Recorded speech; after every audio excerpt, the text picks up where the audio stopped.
ijoolleen beerot keessa jirtan adaraa keessan adaraa sagalee naataa kuna guyyaa arfaffaa dhiiga manni natti cufame guyyaa arfaffaati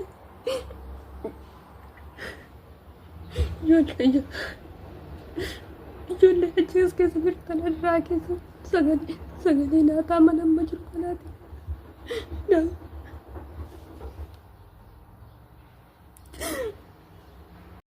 Hayyaa jireenya biyya ormaa dhugaa waaqayyoo wanta nun goone hin qabdu jechuudha.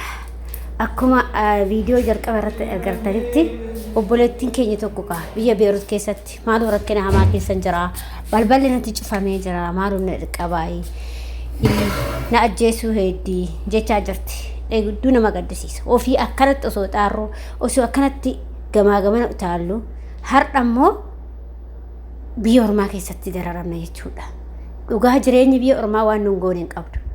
Obboloota koo waaqayyoo si faana haa ta'u bakka jirtanitti faana haa ta'u adaraa keessan of eeggannoo godhaa. Waa hundumarraattuu of eeggannoo godhaa. Waaqayyo si haa eegu. Yeroo dhandafaatii birmadhaa mana sun taane taanaan dafiitii ofirraa birmadhu.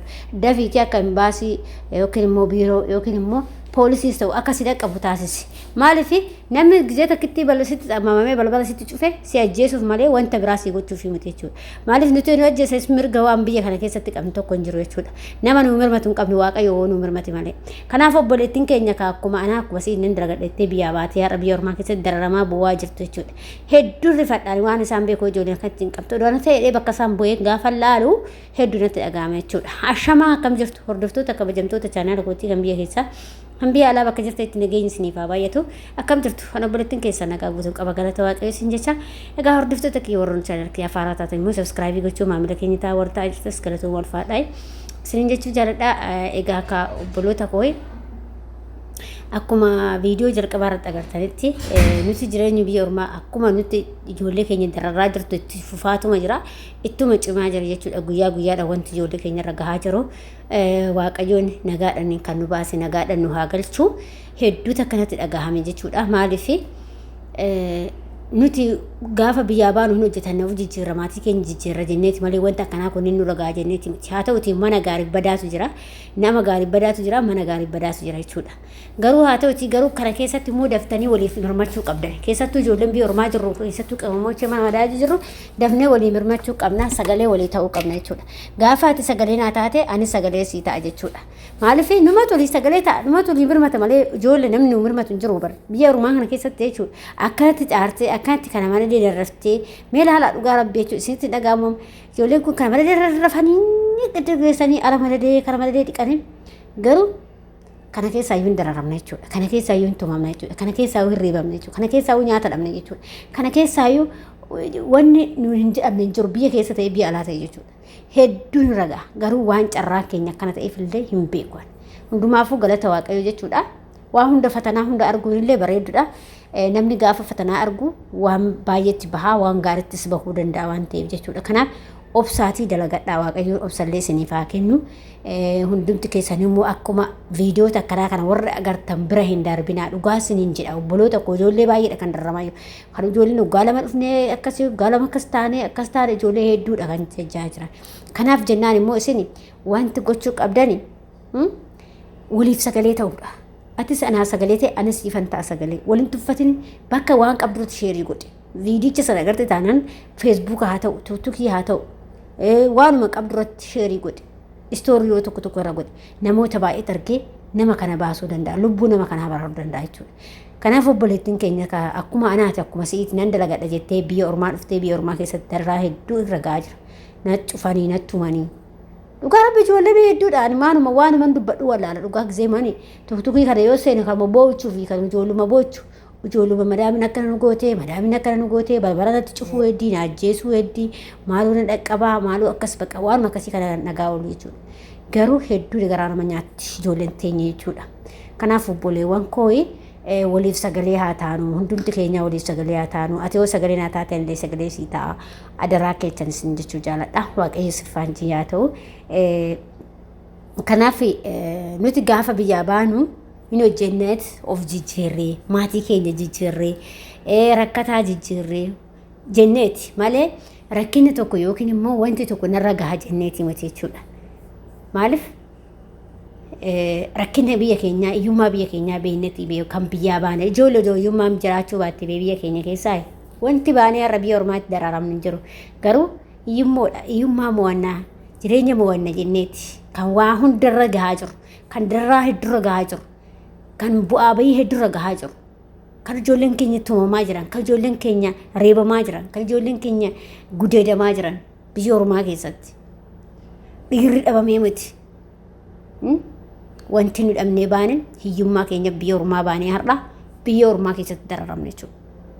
Kanaaf adaraa keessan yeroo deemtan illee namarraan deemtan laalladha. Yeroo immoo manni sii ta'uu baate torbee tokko lama keessatti daftee of iyyattee oo moobaayilii qabaatte daftanii iyyattanii akka mana sanii sin baasan ta'a. Dhugaa Waaqayyo lubbuu keessa baraarradha. Lubbuu keessa irratti of faradina. Teessaniituma dararamtanii lubbuu keessan akka gaba'utti hin eegina. Dafaa ofirraa iyyadha akka namni sin dhaqqabu akka uummanni sin dhaqqabu.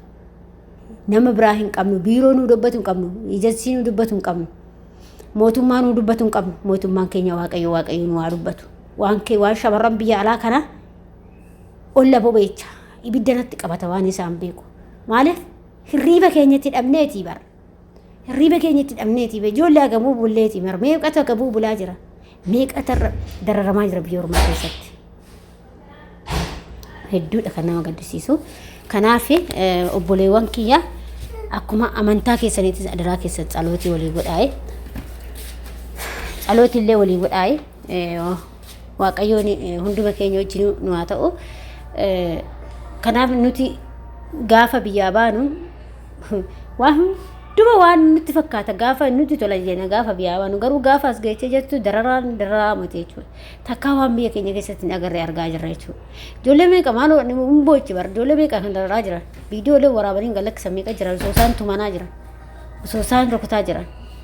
Kanaaf adaraa keessan waliin mirmadhaa manni susii ta'uu baannaan dafaa ofirraa iyyadhaa ofirratti hin laafina isin keessattuu ijoolleen waan wattan ofitti laafina dhugaa Waaqayyo jechuudha. Akkasuma lakkoofsa immoo lakkoofsa yoo biiroo sin dide dafaa poolisiitti bilbiladhaa ijoolleen keessaa waan wattan amma fakkeenyaaf lakkoofsa annoo jechuudhaan poolisii yoo nu maxxansiisan isiniif maxxansuu danda'a jechuudha isiniif maxxansaa lakkoofsa poolisii jechuudha. Rakkina cimaa yoo sirra gaa'e ta'e dafii birmadhu biiroo kanatti bilbiladhu yoo biiroo si dide dafii poolisiitti bilbiladhu rakkina lubbuu keetii yoo ta'e kan akkana osoo wanta yoo rakkina sirra ga'uu si ajjeesa yookiin si ajjeesuuf yookiin si gudeeduuf yoo ta'an ta'e dafiiti gara biirootti ergadhu jechuudha. Gara biirootti ofirraa birmadhu jechuudha.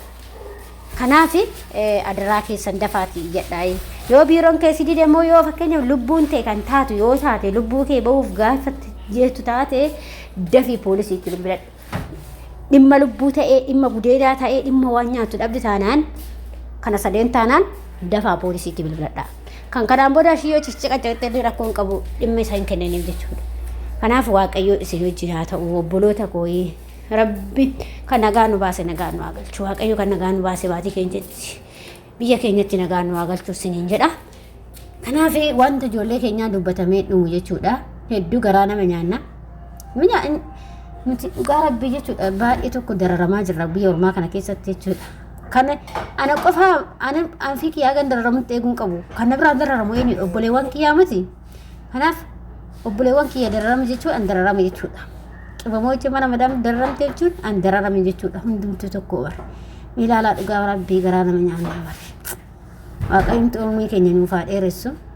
Barahaa jennu aduun jennu ijoollee as keessatti gubannee jechuudha.